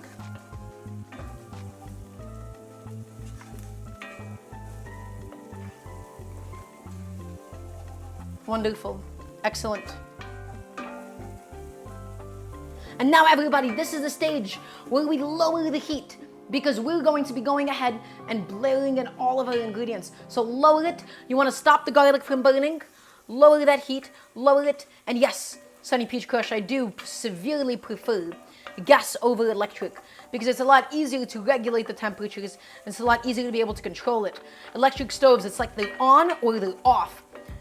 And they can be so tricky and annoying to work with. Okay, spread it out. Wonderful. Guys, low, super low heat. We're going to begin with a layer of sliced onions going on. Okay, the onions at the beginning, they were just there to be able to flavor the rest of the coconut milk essentially. So I'm going in and I'm layering in all of these onions. I'm just dropping them inside just like so. Next, I'm going to be doing a nice layer of my tomatoes all the way around. Very like traditional for a moqueca to be done like this, guys. Okay? Next, before I go in with my salmon, I'm going to be going ahead and salting these layers because remember, almost none of the stuff is even remotely seasoned here. So, in it goes. In it goes. Now, my friends, we're going to be going in with my big pieces of salmon.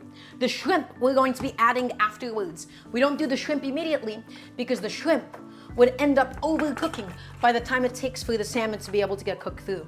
So, in goes my lovely salmon fillets. 1, 2, and they've been marinating inside the lime juice and the red pepper and the salt, modifying their texture, modifying their final taste. Wonderful. And now everybody, we're going to go in. I have my leftover coconut milk, and then we also have a fresh can of coconut milk as well, but we're not done.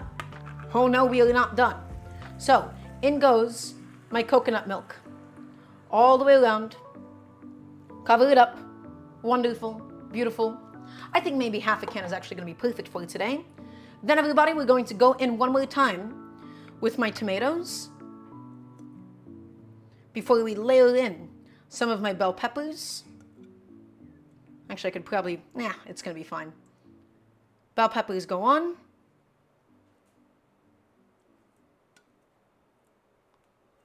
Right on top. I probably could have done some layers of bell peppers a lot earlier into the process, but that's okay. And now everybody, we're just going to top it off with a little bit more coconut milk. Am I a professional zemming solo? The answer is, well, I cook a lot. I'm an amateur professional. I don't work in a restaurant, but I teach people how to effectively cook at home.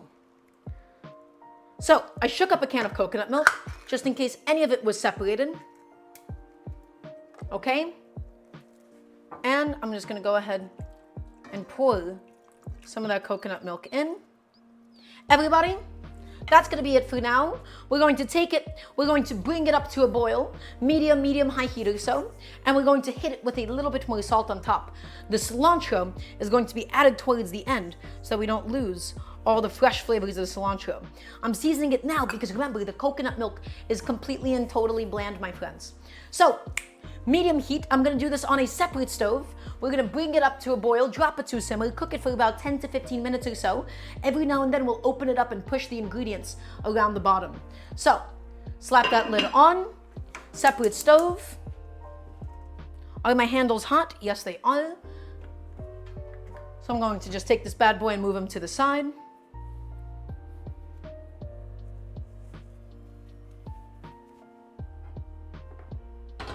And over here, my friends, we're going to be beginning the zucchini, which is a very simple, very basic little stewed zucchini.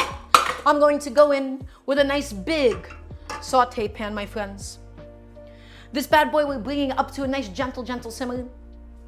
And I'm going to go in with an aggressive amount of extra virgin olive oil. We're going to fry up the rest of the garlic. We're going to add in the zucchini, and then we'll just let it cook. So, in goes a whole bunch of extra virgin olive oil, and then we'll finish it off with even more.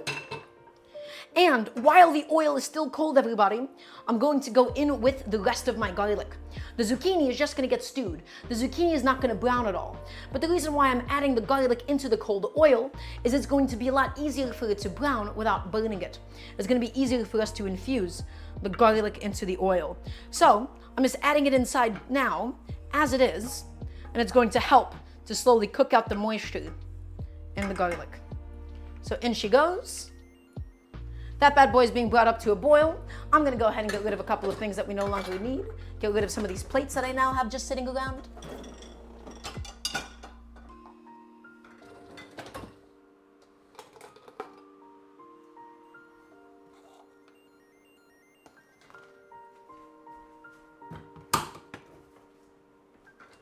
Wonderful.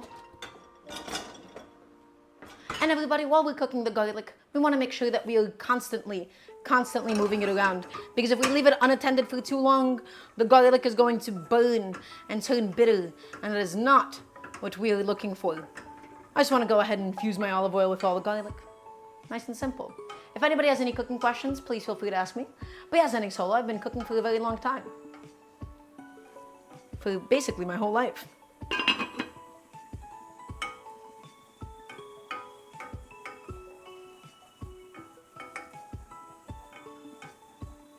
The garlic is getting nice and golden. It's getting nice and aromatic. It's becoming nice and delicious, my friends. A little bit longer is what it needs. And then my moqueca, I'm going to get into the stew pot, and I'm going to just scrape down the sides and the bottom of it to make sure that none of that onion and garlic that was on the bottom is burning at all. But first, this bad boy takes priority. It takes precedent.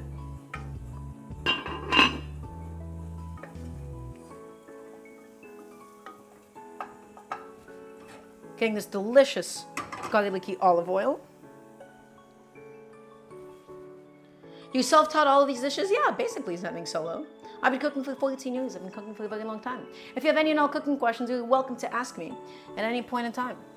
That is what I am here to do. And if everybody's watching, I'd like to hear a nice Rosanna chef, please and thank you. So, frying up my garlic, everybody.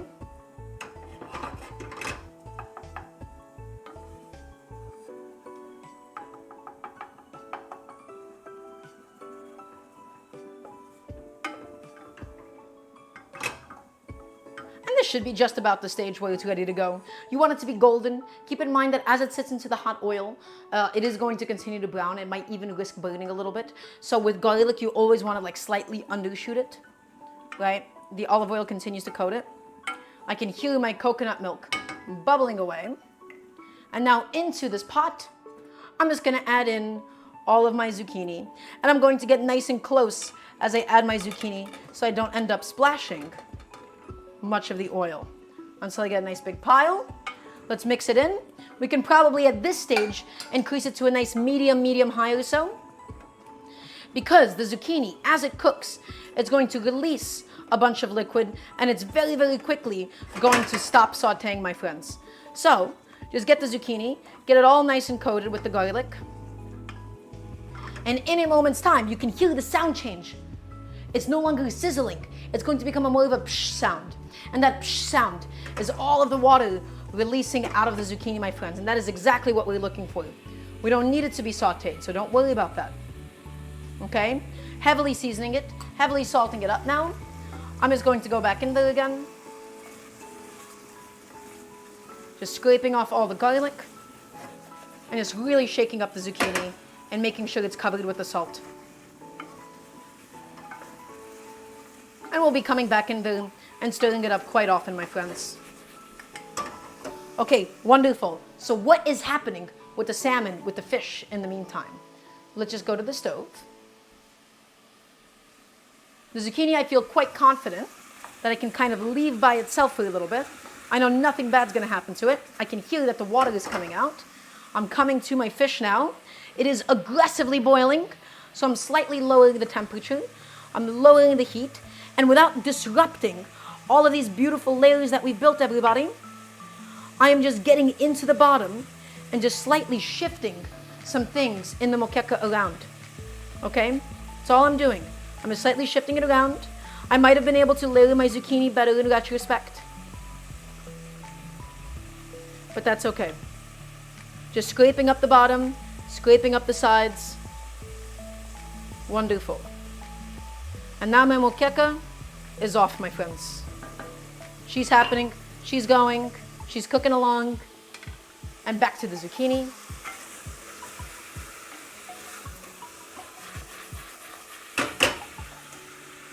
Excellent. The zucchini, everybody, once again, it's not really going to get too caramelized or anything.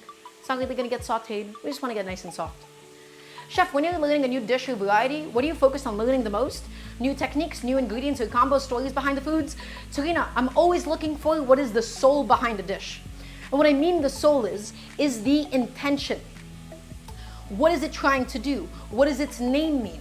What are the other variations of it? Okay? Because oftentimes, people can completely lose the point of a dish if they don't think about what it's even trying to do to begin with.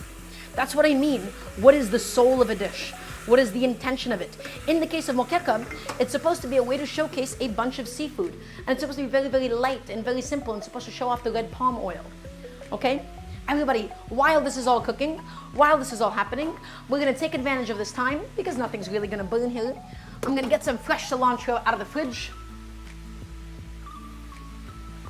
And we're just going to begin taking it off the stems. Nice and simple, nice and easy.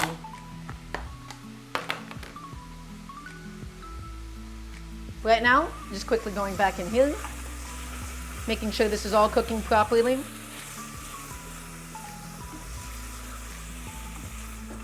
And to the zucchini, I'm going to be adding in all of my spices, my dried sage, my thyme, my oregano, my basil, that we ground up ourselves just moments ago.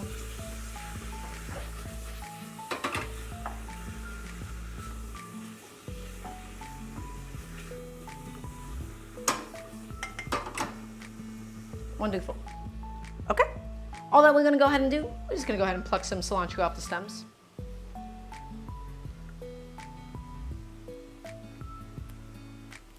Get it plucked, get it going, get it happening.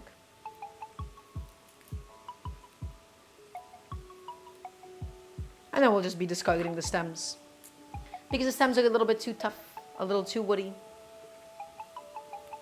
Welcome back, Trash and Cat Mom. It's lovely to have you. I'm going to go back into my moqueca and just stir it up for a second, guys, so don't mind me. Probably taste the broth at this stage. I don't think it should really be contaminated with that much raw fish.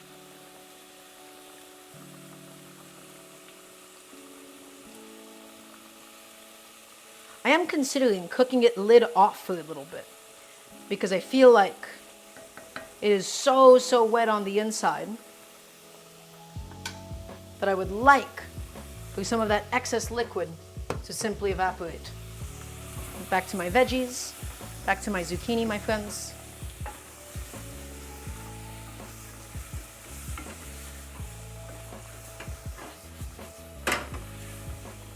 And everything does smell quite excellent at the moment, I must say.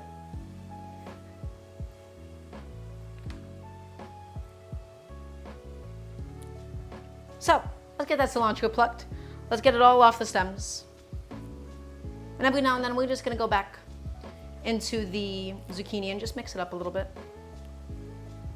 My fish fillets, they're super small, so it's not gonna take that long to cook before we add in the shrimp. And then we finish it with some freshly sliced cilantro. Every now and then, just going back to the zucchini, stirring it up slightly, unsticking anything that could be potentially stuck to the bottom of the pan.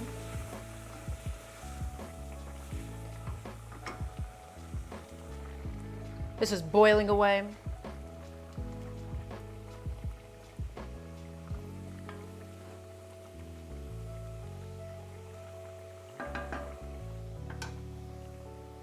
Wonderful. Back to you.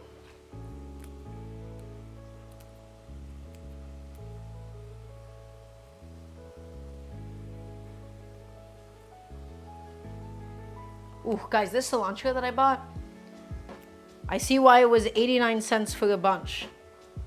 It's pretty bad. The cilantro, quite past its prime at this point. Ugh, oh well. We'll make do. We'll figure it out somehow, everybody.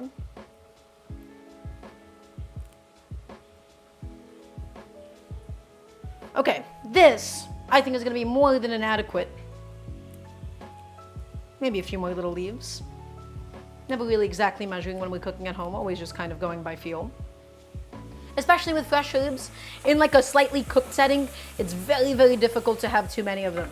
If you ever feel like it's too intense on the herbs, you can always cook it for a little bit longer and it'll die down.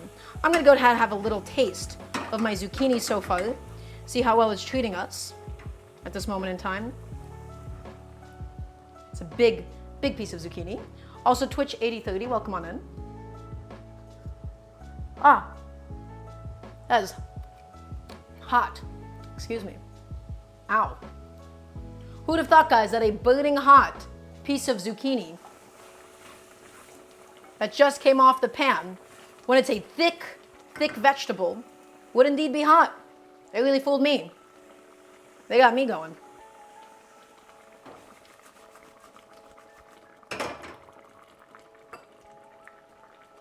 This is stewing along nicely. My moqueca, that is. I'm just getting into scraping off the sides, scraping off the bottom.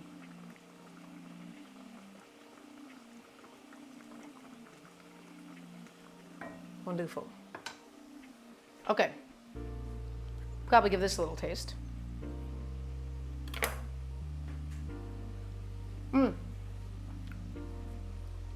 Exactly what I'm looking for, guys. Nice and soft, nice and herbaceous, nice and aromatic.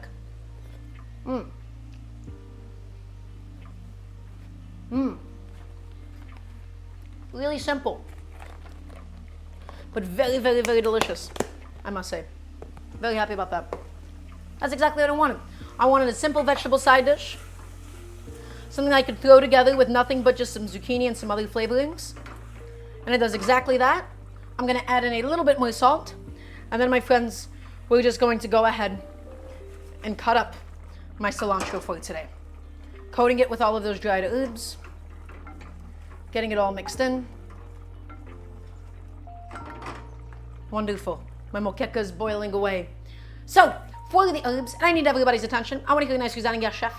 As always, everybody, we never, ever, ever chop them. We never crush them. We never destroy them. We go in there, we bundle it up, and we gently, gently slice it. Full length of the knife. Full length. We don't want it to oxidize. We don't want to destroy it. We don't want to bruise all of my lovely little fresh cilantro, my friends. With minimal vertical force, you have no idea how gentle I'm being with it. Also, that is not enough yes chefs, guys. You have to do better. Please and thank you. Going back in and giving it a few more slices. That's it. That's all it takes. Beautifully freshly sliced cilantro. That's all that we need for today. Back to the zucchini, my friends. And to the moqueca in just a second. At this point, at this stage, I'm going to say with confidence that my fish is going to be done. The zucchini, we're just going to cook it exactly like this until the vegetables are as soft or as tough as you would like. In my case, I want my zucchini to be almost falling apart. I want it soft. I want it very, very tender, my friends. Okay? Zucchini, delicious when it's crispy, but the nice part about it when it's mushy is that it absorbs anything and everything around it. And this is my moqueca so far. It's been simmering away. It has been cooking. Hopefully getting nice and thick, ever so slightly. And every so often, I've just been taking my spoon, I've been going in there, and I've been scraping off the bottom and scraping off the sides. I think I've completely disrupted all of my layers. I don't think I packed in as many layers of vegetables or I had as much salmon as would have been ideal for a vessel quite like this one, but that's okay. I want to taste. I want to be able to taste this delicious coconut milk. Let's see how it's going so far. Oh, that's quite nice. Oh, everybody, that's delicious.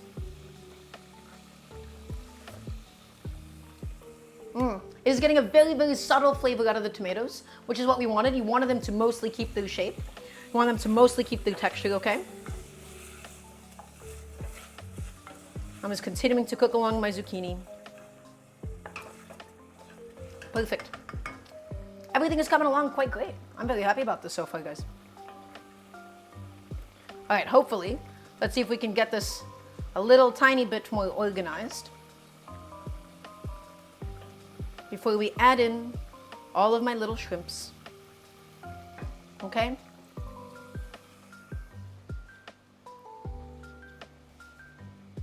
So, it's all coming along. I don't think there's any wrong way to do a moqueca, if I'm going to be honest. Like at this point, it's all just very, very simple, very easy home cooking, my friends. We're approaching the final stages for today. I'm just consistently stirring up my zucchini, slightly mashing it along as I go. Right? I'm looking for them to be very soft. I'm looking for it to be very, very stewed. Okay? And now, in goes each of my delicate little shrimps. In they go. In they go. And it's going to take no time at all, my friends, for the shrimp to be able to get finished. No time at all. I'm just making sure that it is properly encased in the coconut milk. In they all go. In they go, one by one. Gorgeous.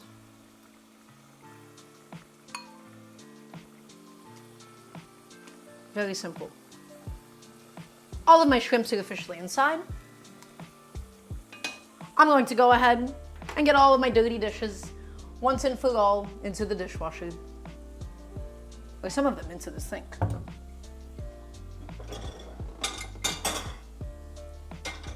Everybody, we are in our final stages. The last thing, we just gotta get the shrimp cooked.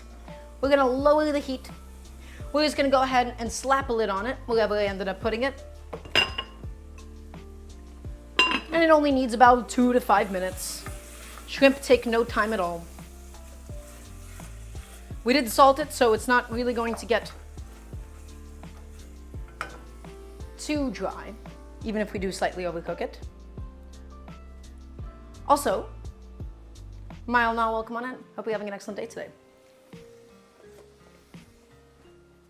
Did I season the shrimp? Yes, I did. So normally, Barney, I never ever really talk about marinating proteins. I find that marinating proteins often doesn't really do for you what you want it to do.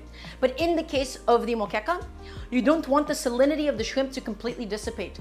So you brine it ahead of time, and you also season it with some lime juice because it gives it a little bit of a bounciness to the exterior of the shrimp in addition with the salt.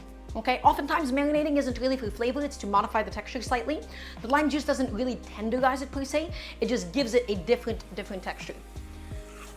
So, my zucchini is almost done, my friends. Again, I just want it soft. I want it nice and tender. I want it nice and delicious. I can go ahead and probably take off a piece and have a little taste and see how it's been going. I'm gonna probably say it's already finished as well though.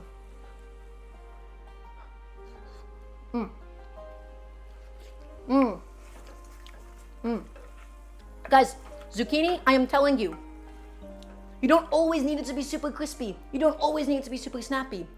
Soft, tender zucchini can be really, really special as well. That is lovely.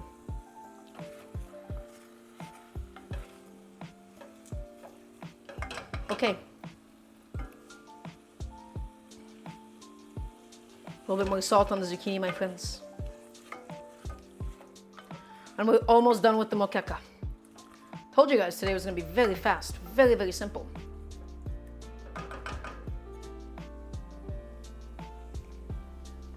So, as for the moqueca, we're going to go ahead and open it up. The tops of the shrimp should have been slightly steamed. You can see it's still not fully cooked through because the shrimp did not finish curling up on themselves. So what I want to do is I want to do a layer of half-cooked cilantro going on now, and then we'll do some more after the shrimp get to where they need to be, my friends. And it'll be perfect. It'll be all done. And we could even leave a little bit on top for garnish reasons or something if you really want to, but I don't think it's that important. Oh. Okay. My zucchini, it's done. We can turn off the heat on it. It's not the prettiest thing in the world, guys, but it just has a bunch of dried herbs on it. It's really tasty. It'll be really, really simple and delicious. As far as this guy, though, we're gonna get in there. Hello. Thank you.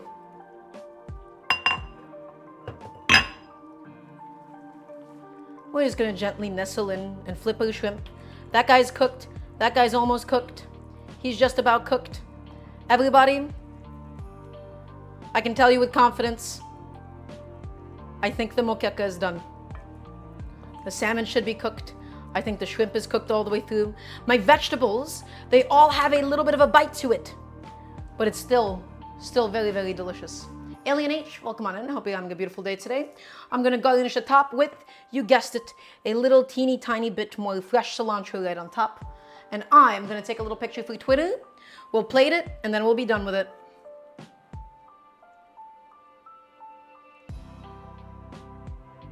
Wonderful. Everybody, the moqueca is complete. The rice is finished. The zucchini is finished. Let's go ahead and plate. So, I'm gonna get the rest of my cilantro out of here and probably just use that for garnish if I really want to have some. I'm gonna go ahead and grab a nice big plate for today. Ooh, let's do the red plate for this. That's what we should go ahead and do. Chef, what's a cuisine that you think is underrated / encourage people to look into more? Figurative, the answer is Turkish food. And Turkish food and Georgian food. Georgian food especially. Oh, that is one I wish more people knew about. My rice, it has been perfectly steamed. I'm just taking it and I'm putting it into a small little bowl. Packing it in. And that's right, guys, we're going to be plating this in one of the most annoying ways possible. Bowl, rice, take it, flip it, wonderful. What do we obtain? A mound of rice, just like that. Excellent. Next, I'm going to go ahead and grab a ladle of all of my delicious fish. I'm gonna get some fish, I'm gonna get some shrimp, and we're of course gonna get some of the vegetables in there as well, my friends. So, let's do that while we have the camera on the stove, actually. I'm going to go ahead and grab some nice little shrimp, some salmon. Hopefully I can go ahead and fish out a nice big chunk of salmon there. Wonderful. Hopefully another big chunk of salmon somewhere. I don't know where it went. One of them got broken up, guys. Oh no. There you go. That's it. And some more of the vegetables, of course, because that's what this is all about. And plenty of that liquid. Ooh. Everybody, we're almost done. Last thing, I'm just gonna go ahead and get some of my stewed veggies. I'm gonna put them onto my plate with everything else. I might have gotten a little bit too much of the stew going on there, but honestly, no such thing. I think that'll be more than fine.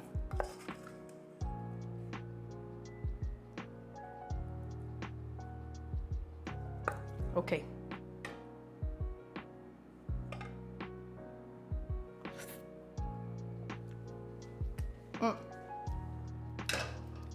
Last but not least, my friends. Ooh. Here is my moqueca.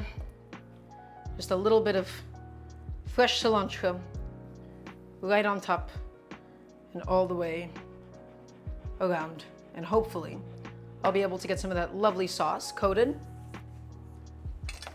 And just because I am on camera, I would never actually do something this annoying. Guys, this was so fast. This is maybe one of the easiest things that we've done. This is basically just a bunch of little boiled components, all of it together. Here you go. That's it. My moqueca, my vegetables, all of it done. All of it ready to go for today. I'm gonna take a little picture and then we're gonna do a recap session. If everybody's still watching, if everybody's enjoying, I wanna hear a nice resounding yes, chef, from everybody here, please and thank you. Because everybody, we have done it. My pretty authentic recreation of a Brazilian moqueca. It is a fish. It is a delicious seafood stew. So what do we have in here? Rice, Plain rice, jasmine rice, a little bit of salt, nothing crazy. Zucchini. This was a separate little stewed zucchini and some yellow squash with dried basil, oregano, garlic, olive oil, and sage leaves. And then last but not least, my friends, my moqueca. Marinated salmon and shrimp in lime juice, gochugaru, salt and pepper. We fried some onion in some red palm oil. We fried some garlic. We layered in onions. We layered in tomatoes, red bell peppers. First the salmon, put a lid on it, and then finally the shrimp and everything else, my friends. So we'll start with tasting this broth. Let's taste this broth.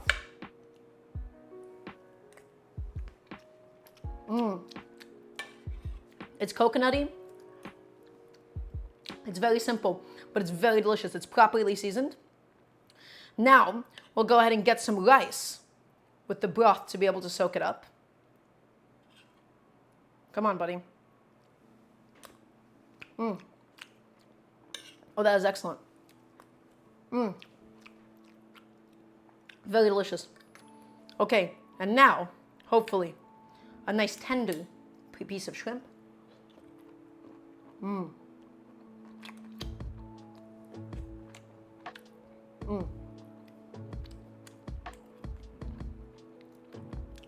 And some salmon.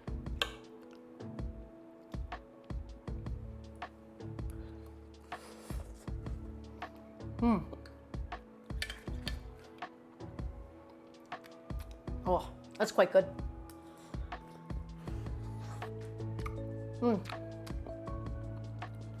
Very, very simple. Wow.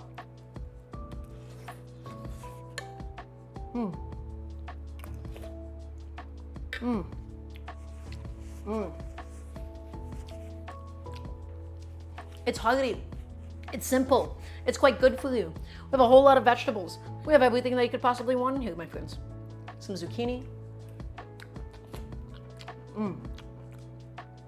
Some more of the rice with everything else.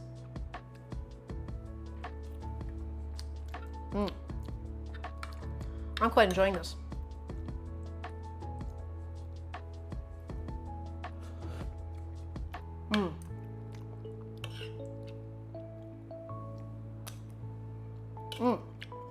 And all the vegetables, they all still have a little bit of a bite to it, which is excellent.